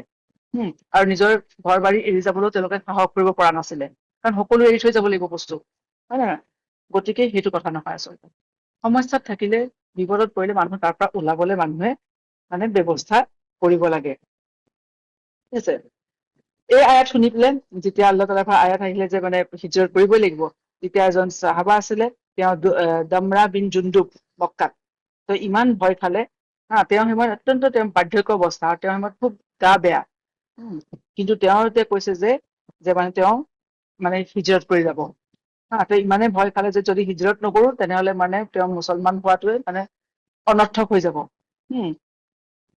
গতিকে তেওঁ কি কৰিলে, তেওঁৰ পুতেকহঁতক কলে যে মোক ইয়াৰ পৰা লৈ যোৱা, মানে মক্কাৰ পৰা উলিয়াই নিয়া, মই মদিনালৈ ময়ো হিজৰত কৰিম। তেতিয়া পুতেকহঁতেও তেওঁক চবে ধৰি মিলি পেলাই লৈ গৈছিলে। কিন্তু তেওঁ যাওঁতে কি হল, মক্কাৰ পৰা বাহিৰ হৈ তনিমত গৈ, য'ত বৰ্তমান মছজিদে আয়েছা আছে, তাত গৈ তেওঁৰ মৃত্যু হল।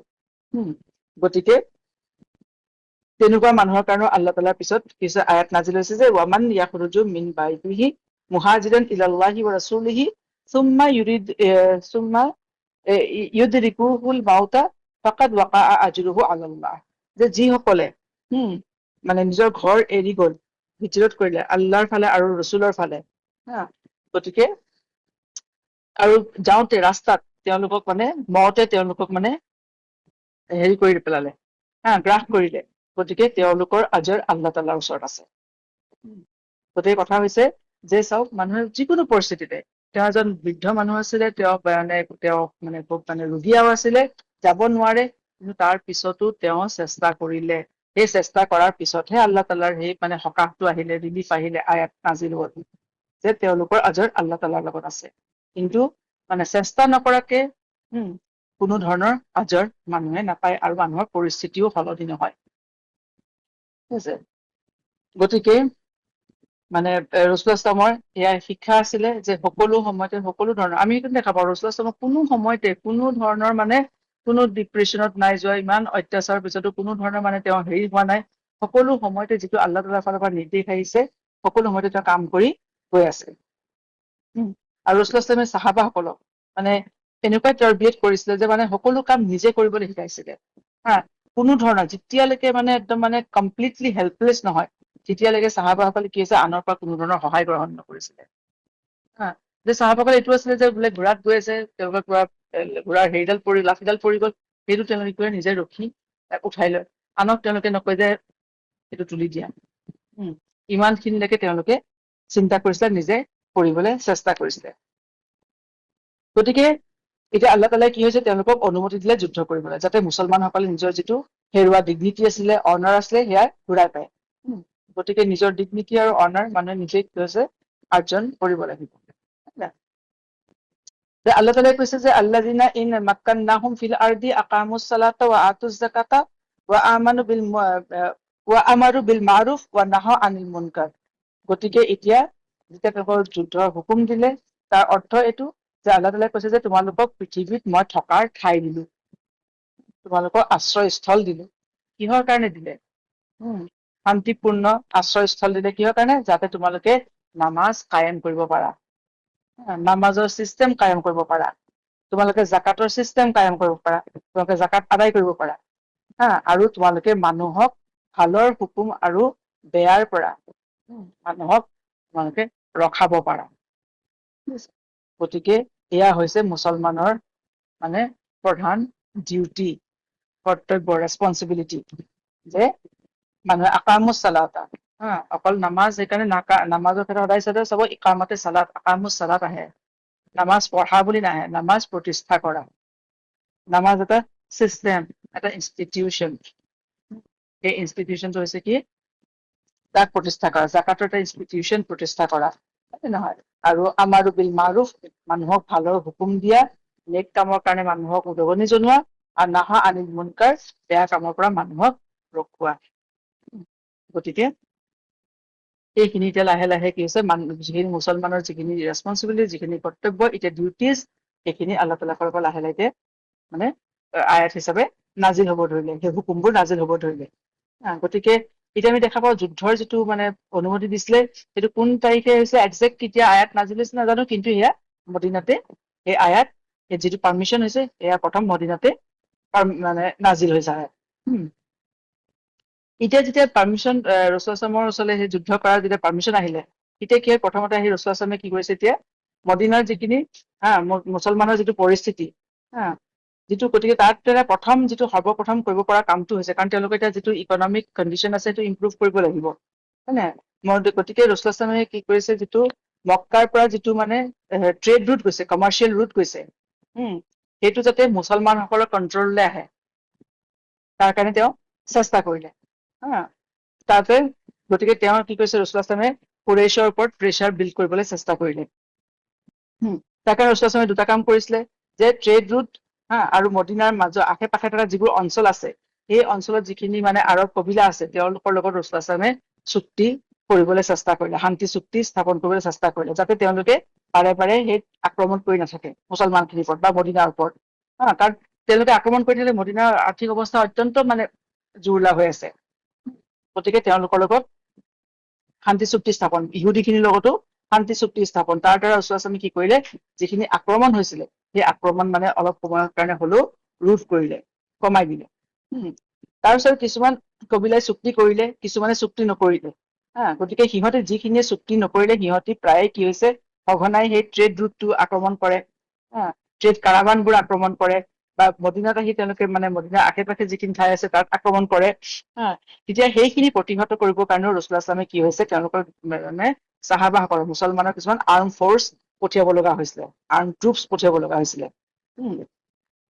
আৰু ৰুছলাছমাৰ সময়ত বেচিকেলি এটাই হেৰি আছিলে, প্ৰধান হেৰিটো আছিলে কি যে যিটো কমাৰ্চিয়েল ৰুট আছে, হয় নে নাই, যিটো মক্কাৰ পৰা চিৰিয়ালে যোৱা, সেইটো কমাৰ্চিয়েল ৰুটটো মানে তেওঁ মানে আচলতে মদিনাৰ কব্জালে আনিবলৈ খুজি আছিলে, হয় নহয়। আৰু তাৰ কাৰণে তেওঁ মানে বিভিন্ন স্পাইও নিযুক্ত কৰিছিলে ৰুছলাছলামে, আৰু সুৰক্ষাৰ ব্যৱস্থাও কৰিব লগা হৈছিলে। গতিকে আমি দেখা পাওঁ যে দিন প্ৰতিষ্ঠাটো, দিনে ইছলাম যিটো মানে প্ৰতিষ্ঠা কৰা এটা গ্ল'বেল লেভেলৰ কাম, হয় নে নহয়। কিন্তু ৰুছলাছলামে কাম আৰম্ভ কৰিছে একদম লোকেল লেভেলৰ পৰা, একদম মানে মাইক্ৰ' লেভেলৰ পৰা।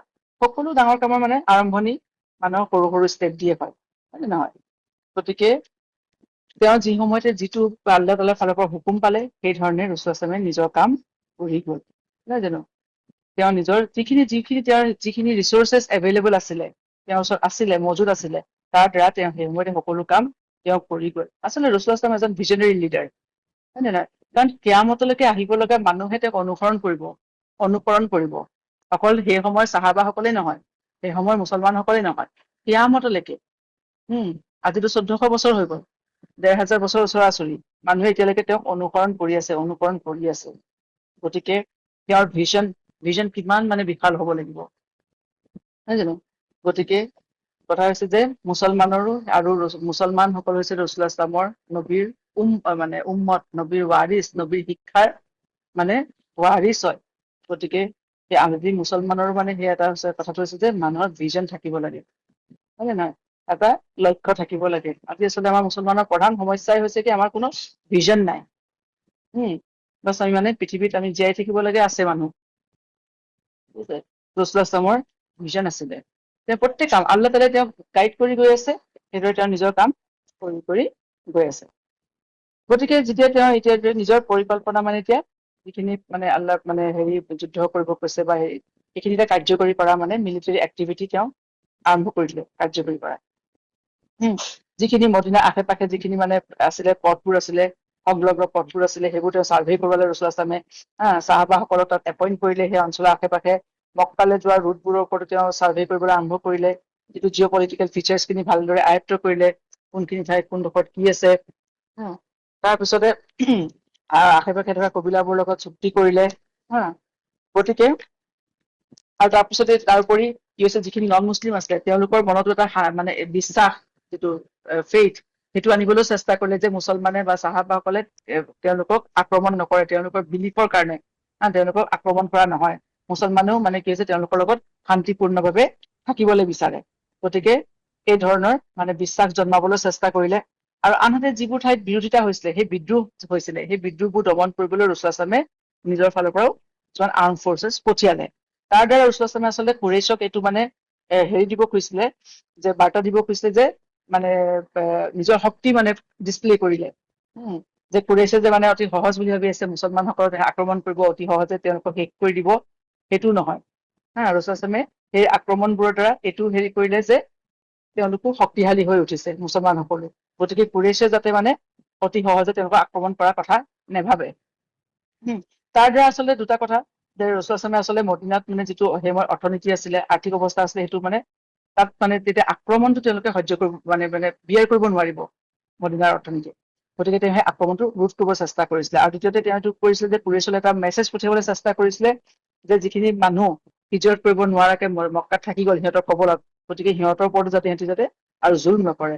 জুলম কৰিলে কি হৈছে, মুছলমানেও মানে এতিয়া কুৰেইছক আক্ৰমণ কৰিবলৈ সমানে সক্ষম। গতিকে এইটো আমি দেখা পাওঁ, ৰুছলাছলাম যেতিয়া মানে মদিনালৈ হিজৰত কৰি গৈছিলে, কোনদিনাখন কৰি গৈছিলে, যে তেওঁ ৰবিউল আউৱাল মাহত, ফাৰ্ষ্ট হিজৰী, হয় নে নাই। আৰু বদৰৰ যুদ্ধ হয় ছেকেণ্ড হিজৰী ৰমাদান মাহত। এইদৰে প্ৰায় মানে 13 বছৰ মান এটা সময় যায়।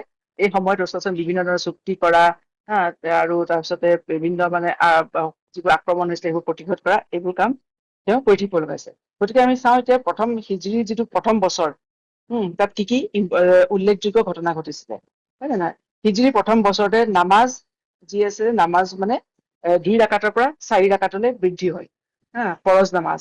তাৰ আগতে কি হৈছে, আয়েশা ৰাদিয়াল্লাহু আনহাৰ এটা হাদিছ আছে যে হিজৰতৰ আগতে ফৰজ নামাজসমূহ যেনেকে জুহুৰ, আসৰ, ইশা তাৰ ফৰজ নামাজসমূহ 2 ৰাকাতকে আছিলে, সফৰতে হওক বা ঘৰতে হওক। কিন্তু হিজৰতৰ পাছত কি হৈছে, 4 ৰাকাতলৈ, যিটো ঘৰত 4 ৰাকাতলৈ বৃদ্ধি কৰা হয়, কিন্তু সফৰত 2 ৰাকাত হৈ থাকে। গতিকে নামাজ তাৰ আগতে মক্কাত থাকোতে নামাজ মানে 2 ৰাকাতকে পঢ়িছিলে ফৰজ নামাজসমূহ, কিন্তু মদিনালৈ হিজৰতৰ পিছত 4 ৰাকাত হয়। তাৰপিছতে মদিনালৈ আহি ইমানখিনি পিছতো ৰাসূলুল্লাহ কি হৈছে, আহলুচ চুফা সকলৰ মানে এটা ইম্পৰ্টেণ্ট, তেওঁলোকৰ এটা মানে গুৰুত্বপূৰ্ণ হেৰি, তেওঁলোক হৈছে যে মছজিদে নববীৰ ওচৰত, মানে যেতিয়া ৰাসূলুল্লাহ মছজিদে নববী স্থাপন কৰিলে, নিৰ্মাণ কৰিলে, তাৰ উত্তৰ দিশে এডোখৰ ঠাই মানে হেৰি কৰা হ'ল, যে তাত মানে যিসকল মানুহ আৰৱৰ বিভিন্ন কবিলাৰ পৰা যিসকল মানুহ হিজৰত কৰি আহিছে, তেওঁলোকে দিন গ্ৰহণ কৰাৰ কাৰণে নিজৰ সকলো এৰি থৈ আহিব লগা হৈছে, তেওঁলোক সম্পূৰ্ণ গৃহহীন আৰু নিথৰুৱা, গতিকে তেওঁলোকক থকাৰ ব্যৱস্থা এটা কৰিব লাগিব। গতিকে মছজিদে নববীৰ উত্তৰ দিশে তেওঁলোকৰ থকাৰ ব্যৱস্থা কৰে, তেওঁলোকক কোৱা হয় আহলুচ চুফা, তাৰ বাসিন্দাসকলক, অৰ্থাৎ এটা হোষ্টেল টাইপৰ, কাৰণ তেওঁলোকৰ লগত কোনো ফেমিলি নাই এই চাহাবাসকলৰ লগত। গতিকে তেওঁলোকে ইছলাম কবুল কৰাৰ কাৰণে সকলো ত্যাগ কৰি আহিব লগা হৈছে, তেওঁলোকে ৰাসূলুল্লাহৰ ওচৰত সেই তাত থাকি চুফাত থাকে তেওঁলোক, আৰু তেওঁলোকে তাত ৰাসূলুল্লাহৰ পৰা দিন শিকে। তাৰপিছত ৰাসূলুল্লাহ তেওঁলোকক মানে বিভিন্ন ধৰণৰ মানে যিখিনি মানে মিলিটাৰী ট্ৰেইনিং আছে, ট্ৰেইনিং দিছিলে। আৰু এই আহলুচ চুফাসকলৰ ৰাসূলুল্লাহ কি কৰে, যেতিয়া তেওঁলোকৰ ৰাতিৰ আহাৰৰ সময় হয়, ডিনাৰৰ সময় হয়, তেতিয়া ৰাসূলুল্লাহ তেওঁলোকক এজন এজনক প্ৰত্যেক চাহাবাৰ মাজত ভাগ কৰি দিয়ে, আৰু চাহাবাসকলে এই আহলুচ চুফাসকলৰ লগত নিজৰ ৰাতিৰ আহাৰ তেওঁলোকে শ্বেয়াৰ কৰিছিলে। এইদৰে ৰাসূলুল্লাহ মানে সকলোকে মানে একতাৰ বান্ধোনে বান্ধিবলৈ চেষ্টা কৰিছিলে।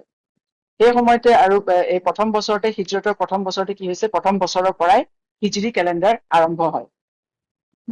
তাৰ আগতে কি হৈছিলে, ইছলামিক কেলেণ্ডাৰ যিখন হয় নহয়, এখন এতিয়া বৰ্তমান আমি যিখন কেলেণ্ডাৰ ফল' কৰি, এখনটো গ্ৰেগৰিয়ান কেলেণ্ডাৰ, এখন হৈছে হিজৰী কেলেণ্ডাৰ। কিন্তু এইটো হিজৰী কেলেণ্ডাৰখন আৰম্ভ হয়, আচলতে কেলেণ্ডাৰ আৰম্ভ হয় বহুত পিছত, 17 হিজৰীত, উমৰ ৰাজুৰ মানে খিলাফতৰ সময়ত, তেতিয়া হিজৰী কেলেণ্ডাৰ আৰম্ভ হয়। কিন্তু গণনা হয় এই হিজৰতৰ প্ৰথম বছৰৰ পৰা, যি বছৰ ৰাসূলুল্লাহ হিজৰত কৰি আহিছিলে, সেই বছৰক হিজৰতৰ প্ৰথম বছৰ বুলি মানে কাউণ্ট কৰা হয়, আৰু কোনো 0 ইয়াৰ নাই।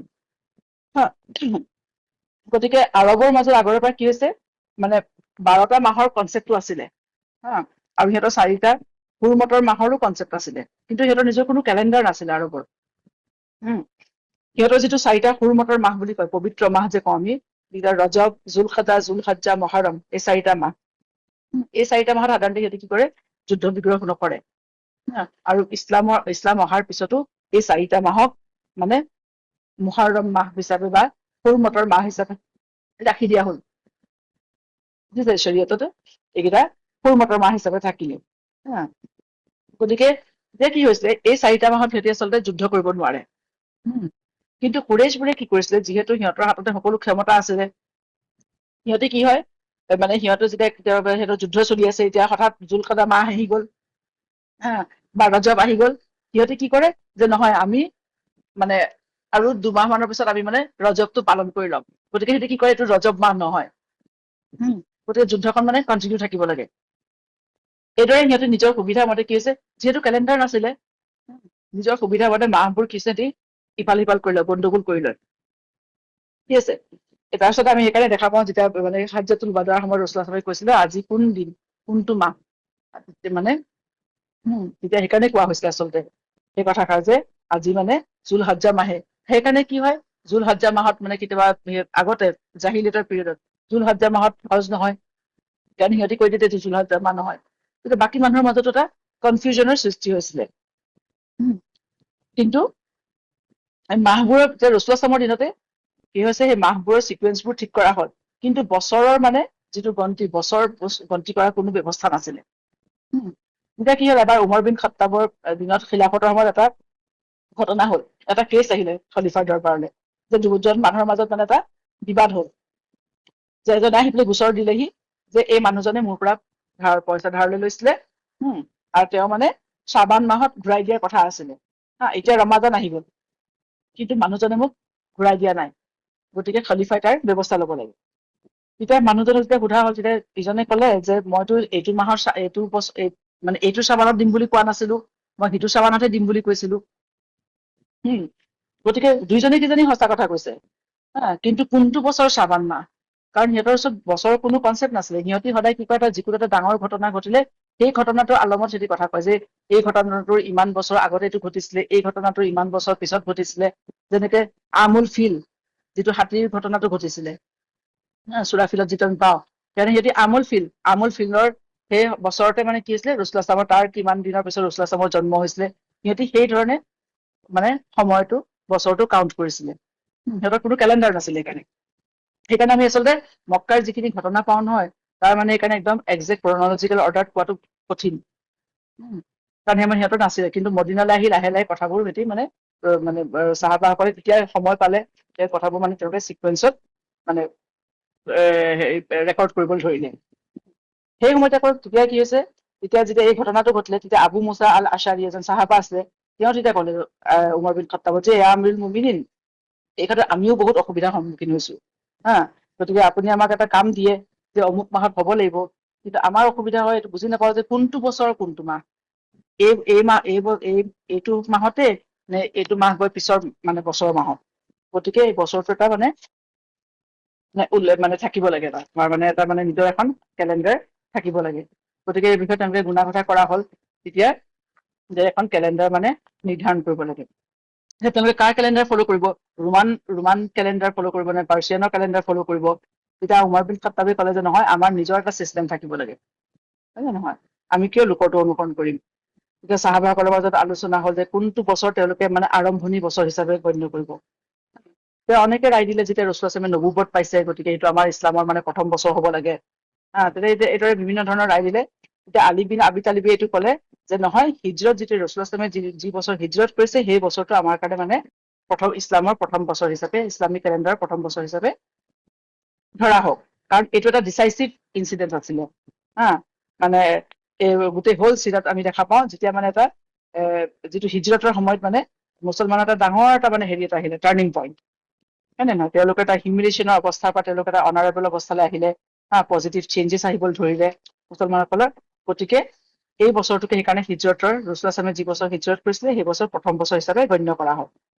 আৰু চাহাবাসকলেতো সমৰ্থন কৰিলে। গতিকে এতিয়া হিজৰতৰ বছৰটো প্ৰথম বছৰ হৈ গ'ল। এতিয়া কোনটো মাহ প্ৰথম মাহ হ'ব বছৰৰ, কোনটো মাহৰ পৰা কাউণ্ট কৰা হ'ব।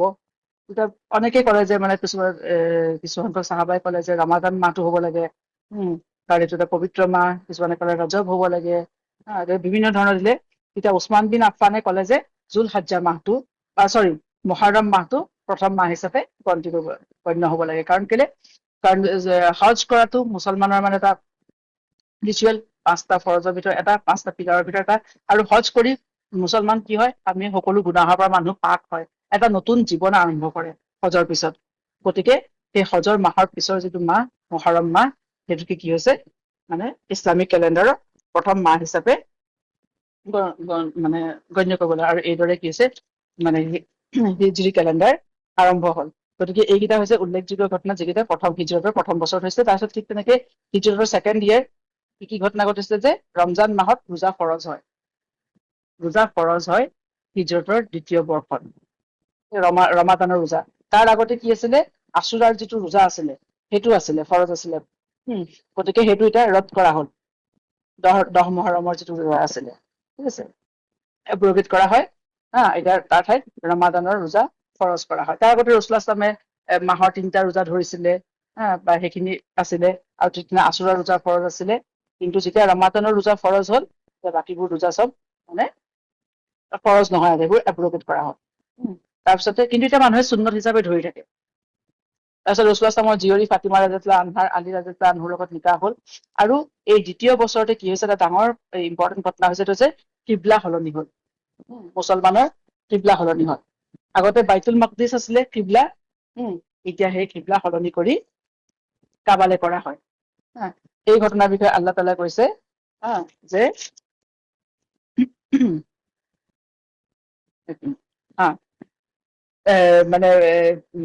তাৰ আগত যেতিয়া ৰসুল যেতিয়া মানে মক্কাত থকা অৱস্থাত কি হৈছিলে, যেতিয়া ৰসুল নামাজ পঢ়িছিলে, তেতিয়া তেওঁ সদায় এনেকুৱা এটা ডিৰেকশ্যনত পঢ়িছিলে কাবাৰ সন্মুখত, যে সন্মুখত বাইতুল মাকদিছো থাকে।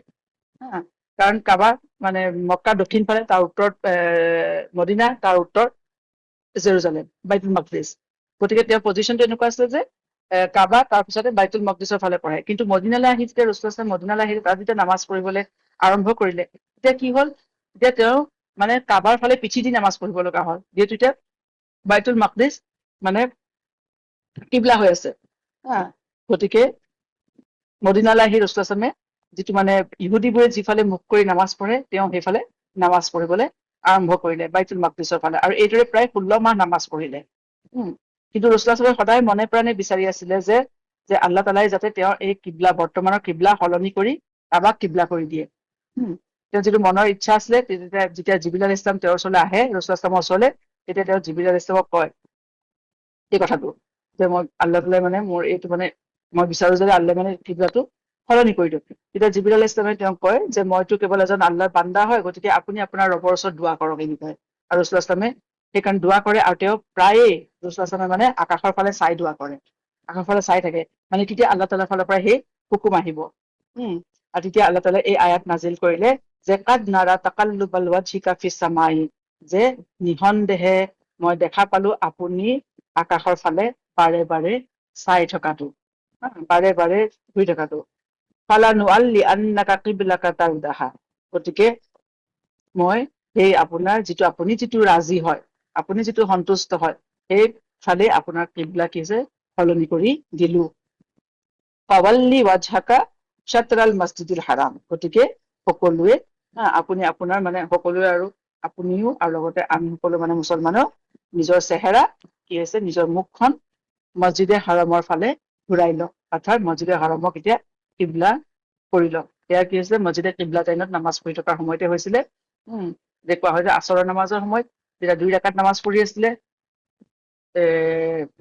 বাইতুল মাকদিছৰ ফালে মুখ কৰি, তাৰ পিছৰ 2 ৰাকাত মানে হাৰমৰ ফালে, কাবাৰ ফালে মুখ কৰি নামাজ পঢ়িছে। গতিকে কিবলা সলনি হোৱাটো এটা ডাঙৰ ঘটনা সেই সময়তে। আৰু এইটো যেতিয়া কিবলা সলনি হ'ল, তেতিয়া মদিনাত এটা মানে বিৰাট ডাঙৰ মানে হেৰি হ'ল। চবৰে মাজতে মানুহবোৰ যিখিনি মানে মুশ্ৰিক আছিলে, সিহঁতৰ মাজত বু বাবা আৰম্ভ হৈ গ'ল। আৰু এইটো আল্লাহ তাআলাৰ ফালৰ পৰা এটা ডাঙৰ মানে এটা মানে হিকমতো আৰু এটা ডাঙৰ ট্ৰায়েলো, ফিতনাও আছিলে সকলো মানুহৰ কাৰণে। যে যিসকল মুছলমান আছিলে, তেওঁলোকে যেতিয়া এই মানে হুকুম শুনিলে যে কিবলা সলনি হ'ল, কিবলা তোমালোকে এতিয়া কাবাক তোমালোকে কিবলা কৰি লোৱা, তেতিয়া তেওঁলোকে লগে লগে ক'লে যে আমান্না বিহি কুল্লু মিন ইনদি ৰাব্বিনা, যে আমি শুনিলো আৰু আমি ইমান আনিলো। আমি আল্লাহ তাআলাই যিটো আমাক হুকুম দিলে, আমি সেইটো মানি ললো, কাৰণ এই সকলোবোৰ হুকুম আল্লাহৰ ফালৰ পৰা আহিছে, সকলোবোৰ আল্লাহৰ ফালৰ পৰা। গতিকে আল্লাহ যেতিয়া যিটো সময়ত যিটো হুকুম দিছে, আমি সেই ধৰণে মানি ললো। কিন্তু যিখিনি জু আছিলে বা সিহঁতি কি কৈছে, সিহঁতি তাত আপত্তি কৰিবলৈ ধৰিলে। সূৰা বাকাৰাত আল্লাহ তাআলাই কৈছে যে মানে জুয়ে কি ধৰণে, ইহুদীবোৰে কি ধৰণে আপত্তি কৰিলে, মা ৱাল্লাহুম আন কিবলাতিহিমুল্লাতি কানু আলাইহা, যে কিহৰ কাৰণে, কিহে সিহঁতক মানে যিটো সিহঁতৰ কিবলা আছিল তাৰ পৰা সিহঁতক আঁতৰাই নিলে। অৰ্থাৎ জুবোৰে সমালোচনা কৰিবলৈ আৰম্ভ কৰিলে, ক্ৰিটিচাইজ কৰিবলৈ আৰম্ভ কৰিলে মুছলমানসকল, যে এজন কেনেকুৱা নবী, যে তেওঁৰ মানে কিবলাই ঠিক নাথাকে। তেওঁলোকৰ মানে কিবলা আজি এফালে কাইলৈ এফালে, গতিকে কেনেকুৱা নবী, সিহঁতে এটা মানে সুবিধা এটা পাই গ'ল। ঠিক তেনেকে সিহঁতি মানে যে মানে সেইকাৰণে আমি এনেকুৱা ধৰণৰ নবীক মানে এনে নবী আমি নামানো। গতিকে জুবোৰে সেই বুলি আপত্তি কৰিলে, যে এফালে কিবলা আছিলে, তাৰপিছত আকৌ সিহঁতৰ কিবলা সলনি হৈ গ'ল। ঠিক তেনেকে যিখিনি হিপক্ৰিটছ আছিলে, মানে মুনাফিক আছিলে, সিহঁতিও নিজৰ আপত্তি কৰিবলৈ ধৰিলে, যে সিহঁতি কবলৈ ধৰিলে যদি প্ৰথম কিবলাটোৱে শুদ্ধ আছিলে, অৰ্থাৎ বাইতুল মাকদিছে যদি শুদ্ধ আছিলে, তেন্তে সিহঁতি কিয় পৰিত্যাগ কৰিলে সেইটো। আৰু যদি দ্বিতীয় কিবলাটো শুদ্ধ হয়, তেন্তে আগতে কিয় সিহঁতি ভুলটো অনুসৰণ কৰি আছিলে। গতিকে এই ধৰণে কি হৈছে, বিভিন্ন ধৰণে হিপক্ৰিটছবোৰেও আৰু ইহুদীবোৰেও আৰু অন্যান্য যিখিনি মানে কাফিৰ আছিলে, সিহঁতিও কি হৈছে মুছলমানৰ ওপৰত আৰু ৰাসূলুল্লাহৰ ওপৰত মানে বিভিন্ন ধৰণৰ মানে সমালোচনা সিহঁতি আৰম্ভ কৰিলে, যে কিহৰ কাৰণে কিবলা মানে সলনি কৰিলে, এই কেনেকুৱা ধৰণৰ নবী যে তেওঁ নিজৰ কথাতে মানে ঠিক নাথাকে, যে এবাৰ এটা কথা কব, এটা কব। কিন্তু আল্লাহ তাআলাই কৈছে যে এয়া আচলতে এই কিবলা সলনিটো আল্লাহ তাআলাৰ ফালৰ পৰা এটা ডাঙৰ পৰীক্ষা সকলো মানুহৰ কাৰণে, যে আল্লাহ যেতিয়া যিটো হুকুম দিয়ে, আল্লাহ য'ত কৰিবলৈ কৈছে, তাত মুছলমানে কয় বাছ আমি শুনিলো আৰু আমি কৰিলো। কিন্তু যিসকলৰ মানিবলৈ নাথাকে, যিখিনি মুশ্ৰিক হয় বা যিখিনি মুনাফিক হয়, যিখিনি কাফিৰ হয়, সিহঁতি তাত সদায় আপত্তি কৰে, এইটো কেনেকে হব পাৰে, এইটো কিয় হল, আমি এইটো কৰিব নোৱাৰিম, আমাৰ ইয়াত এইটো প্ৰচলিত নহয়। গতিকে সিহঁতৰ মানে বিভিন্ন ধৰণৰ সিহঁতি ওজৰ আপত্তি দিয়ে। কিন্তু মুছলমানৰ ক্ষেত্ৰত কি, যে আমি হুকুমটো শুনিলো, আল্লাহৰ ফালৰ পৰা আহিছে, আল্লাহ যদি কৈছে আজি উত্তৰ ফালে মুখ কৰা, আমি উত্তৰ ফালে মুখ কৰিম। আল্লাহ যদি কৈছে আজি আমাৰ দক্ষিণ ফালে মুখ কৰা, আমি দক্ষিণ ফালে মুখ কৰিম। বাছ আমাৰ কথাটো হৈছে যে আল্লাহৰ হুকুমটো মানিব লাগে। তাৰপিছতে আমি দেখা পাওঁ সূৰা বাকাৰাতো আল্লাহ তাআলাই কৈছে যে মানে সিহঁতি উত্তৰ দক্ষিণ মানে কৰি আছে, কিন্তু সকলো দিশেতো আল্লাহ তাআলাৰ দিশ, হয়। গতিকে আল্লাহ তাআলাই যিফালে মানুহক মানে হুকুম দিব, মুছলমানক হুকুম দিব, মুছলমানে সেইফালেই মুখ কৰি নামাজ পঢ়িব। সেইটো ডাঙৰ কথা নহয় কোনফালে মুখ কৰি নামাজ পঢ়িছে, আচল কথাটো হৈছে আল্লাহ তাআলাৰ হুকুমটো মানিছে নে নাই, আল্লাহ তাআলাৰ নিৰ্দেশ মানিছে নাই, আচল কথা হৈছে সেইটো। আজি আমি বহুত ক্ষেত্ৰত আমি দেখা পাওঁ, আমি যেতিয়া কোৰআনৰ যিকোনো এটা হুকুম যেতিয়া আমি পাওঁ, তেতিয়া আমাৰ কি হয়, মানুহৰ আৰু আজি মুছলমানৰ মাজতো সেইটো আৰম্ভ হৈ গৈছে। আগতেতো বাকী মানুহবোৰে কৰিছিলে, হয় নহয়, মুশ্ৰিক খিনিয়ে বা মুনাফিক খিনিয়ে বা কাফিৰ খিনিয়ে কৰিছে। আজি মুছলমানৰ মাজত আমি দেখা পাওঁ, যেতিয়া আমি কোৰআনৰ কিবা এটা হুকুম পাওঁ, তাত আমাৰ যেতিয়া আমাৰ মানিবলৈ নাথাকে, তেতিয়া কি হয়, আমাৰ বিভিন্ন ধৰণৰ ওজৰ আপত্তি আহি যায়। এইটো কেনেকে পচিবল, এইটো কেনেকে সম্ভৱ, আজিৰ দিনত এইটো মানিব পাৰি নেকি? কিন্তু কোৰআনখন যেতিয়া কিয়ামতলৈকে ৰেলিভেণ্ট, কিয়ামতলৈকে যেতিয়া ৰেলিভেণ্ট, আল্লাহ তাআলাৰ ফালৰ পৰা যেতিয়া আহি গ'ল হুকুম, গতিকে সকলো সময়তে সকলো পৰিস্থিতিতে মানিব পাৰি তাৰমানে সকলো হুকুম। গতিকে সেয়া হৈছে ইমানৰ চিন। আল্লাহ সেইটো পৰীক্ষা কৰে, কাৰ ইমান আছে, কাৰ ইমান নাই, কোন ইমানত কিমান মজবুত, কোন ইমানত কমজোৰ, কোন মুনাফিক আৰু কোন মানে মুমিন। আল্লাহ তাআলাই এনেকুৱা ধৰণৰ পৰীক্ষাবোৰৰ দ্বাৰা আল্লাহ মানে মানুহক এনেকুৱা ধৰণৰ কিছুমান হেৰিৰ দ্বাৰা আল্লাহ পৰীক্ষা কৰি চায়। যে মানুহে ভাবে যে আমি এইটো মানে হেৰি কৰিলো, যে মানে আল্লাহৰ হুকুমটো মানে ওজৰ আপত্তি কৰি আমি খুব ডাঙৰ কাম কৰিলো, বা আমি দিন এৰি দিলো। একচুৱেলি মানুহে দিন নেৰে, দিনে মানুহ এৰে, হয় নে নাই? আল্লাহ তাআলা আচলতে আল্লাহ পৰীক্ষা কৰি চায়। মানুহেতো ওপৰৰ পৰা ভাল ভাল পৰিৱেশত ভাল অৱস্থাতো সকলোৱে মুছলমান, সকলোৱে হেৰি কৰিব পাৰে। কিন্তু যেতিয়া চিটুৱেশ্যনটো এডভাৰ্চ চিটুৱেশ্যন হয়, কেতিয়াবা মানুহৰ যেতিয়া মানে নিজৰ মতৰ বিৰুদ্ধে যায়, তেতিয়া কোনে কিমান মানিলে আল্লাহৰ হুকুম। আচল কথাটো হৈছে এইটো, মানুহে তেতিয়া আচল ইমানৰ মানুহে আচলতে পৰিচয় দিয়ে, হয় নে নহয়? ইমান এইটো নহয় যে আমাৰ আজি যেনেকে মুছলমানে কয় যে সৰু সৰু কথাতে আপত্তি, যে মানে আমি মুছলমান হৈ পেলাই কি পাইছো, হয় নে নহয়? আচল কথা হৈছে সকলো পৰিস্থিতিতে মানুহে আচলতে এক্ট কেনেকে কৰে, ৰিয়েক্ট কেনেকে কৰে আল্লাহৰ হুকুমৰ, সেইটো আচল ইমানৰ পৰীক্ষা আচলতে। গতিকে এইকেইটা হৈছিলে কিবলা সলনিটো এটা ডাঙৰ ঘটনা, অৰ্থাৎ কিবলা সলনিৰ দ্বাৰা আল্লাহ এইটোও কলে যে এতিয়া যিটো লিডাৰশ্বিপৰ যিটো হেৰি আছিলে, ৰেচপনচিবিলিটি, দায়িত্ব আছিলে, সেইটো এতিয়া বনি ইছৰাইলৰ পৰা আনি আল্লাহ তাআলাই বনি ইছমাইলক দিলে, মুছলমান খিনি হাতত দিলে। যিটো সন্মান আগতে বনি ইছৰাইলক দি আছিলে, সেই সন্মানতে আল্লাহ তাআলাই আনি মুছলমানক দিলে। যিটো দায়িত্ব আল্লাহ তাআলাই আগতে বনি ইছৰাইলক দিছিলে, সেই দায়িত্ব আনি এতিয়া আল্লাহ বনি ইছমাইলক মুছলমানক দিলেহি, উম্মতে মুছলিমাক দিলে, উম্মতে মুহাম্মাদক দিলে। ঠিক আছে, গতিকে এই ঘটনাটো ঘটিছিলে হিজৰতৰ ২য় বৰ্ষত। সুবহানাকা আল্লাহুম্মা বিহামদিকা নাশহাদু আল্লা ইলাহা ইল্লা আনতা নাস্তাগফিৰুকা ওয়া নাতুবু ইলাইক।